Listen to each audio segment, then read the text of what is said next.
How y'all doing? What's up? I'm Nalastasiaa. Welcome back to my channel. Welcome to my neck of the woods. Glad to have it here. Make sure to grab a snack, little dranky jank, because today we're gonna be talking about the books that I read in April.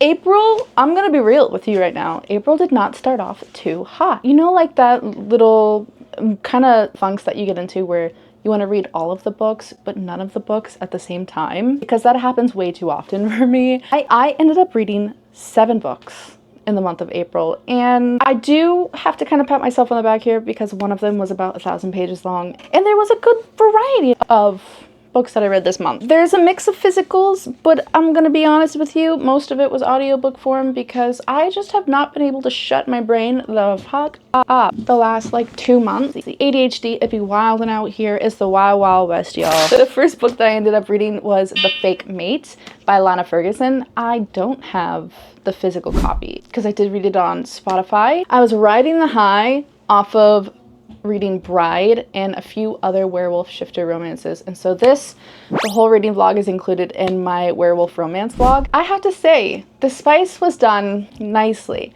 I'm somebody where I'm like, I'm okay without the spice, it's all right. This is one of those romances where it relies on it pretty heavily, which is okay because it was an Omega-verse romance. It is about, what is her name? I'm terrible. So it's about Mackenzie and Mac. Mac is a doctor, nurse. I don't think she's a nurse. Maybe she's a nurse, RN, some sort. She's in the medical field. They both are. She is an Omega, is what they call, which is basically like the female alpha of the werewolf world. And her grandma hounding her about trying to find a match. She's always trying to set her up on these blind dates. And she's just like, I am tired. So one day she's talking to her grandma on the phone in the break room.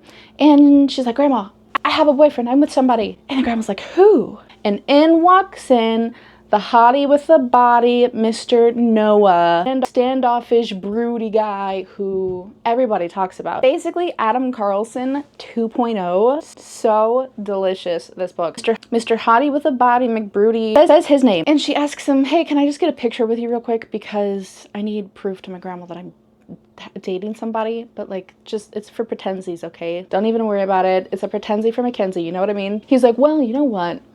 I actually have this really big meeting and I may have effed up. And so in order for him to keep his job, he's like, hey, would you mind being my fake mate? Scratch my ear, I'll scratch yours.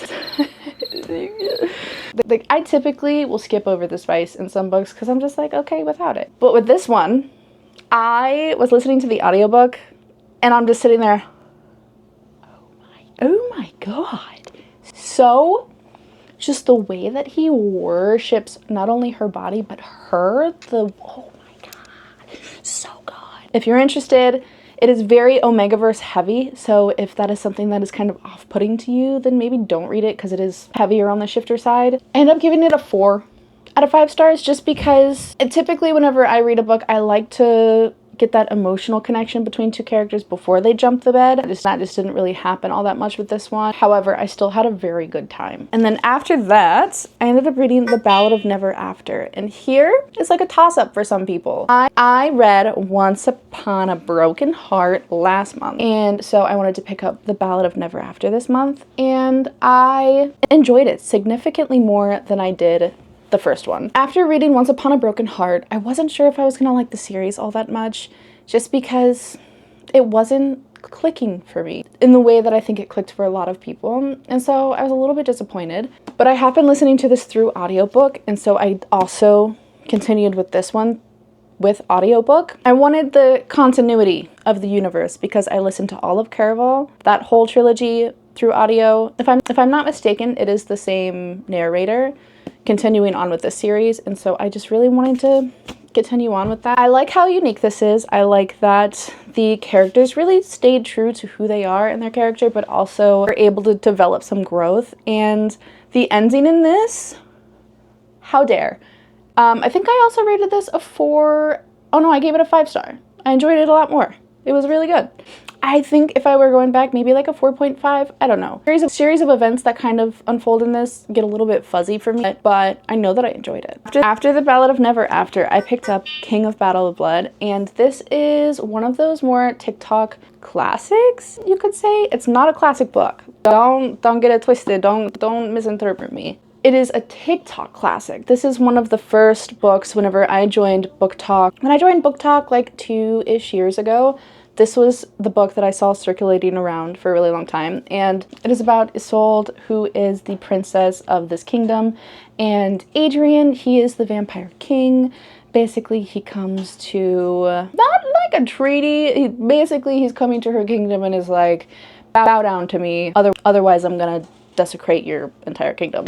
And so he lays his eyes on Isolde and is like, I have one other thing that I want from you, to the father, the king. And he goes, yes, what is it? Anything. He goes, I want your daughter as my wife. The king's like, no. And she's like, oh, if I must. This was a lot more spice heavy than I was imagining. A lot of spice, like spice in almost every other chapter. So this is one of those ones where I bumped it up to like 2.3 speed in audiobook and was just blasting through it at some points because it's just a little bit too much for me, you know? There's this twist at the end, right? That was really interesting. I liked that. And I will continue on with the second book, which is Queen of Myth and Monsters, but it's not one that I'm like dying to get back into. I'll probably listen to it on audiobook so I can mindlessly do tasks while I listen to it. I gave it a 3-star, I believe. So not great. It is what it is. And I checked it off my list, you know? You never know unless you pick it up and you're gonna read it. The next 2 books are a part of a series. It is Spy Family, so I'm trying to get back into my graphic novel era. There's this spy guy, and there's this assassin lady. There's this child, she's an orphan. Spy guy needs to find a lady to pretend to be his wife so that he can get the orphaned child into this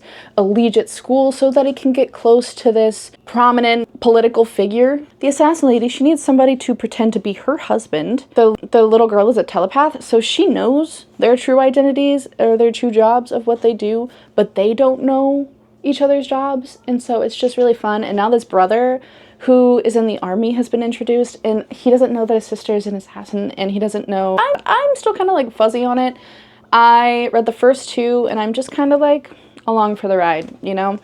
And so far, enjoying it. I'm really terrible at explaining things, can you tell? Anyways, I read one of the most popular book on Book Talk, or just like in general, if you're on social media at all, and that is Flawless by Elsie Silver. I'm in my cowboy romance era now, and I'm not sorry about it. This is one of the most well-known, if not the most well-known cowboy romance series. It's the Chestnut Spring series. I absolutely ate this up. I just adore.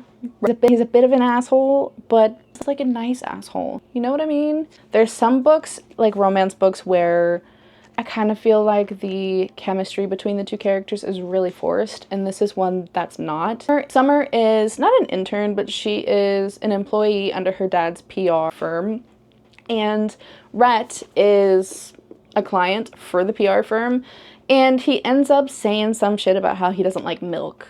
And he is like one of the biggest campaigns, like millions of dollar campaigns about endorsing milk.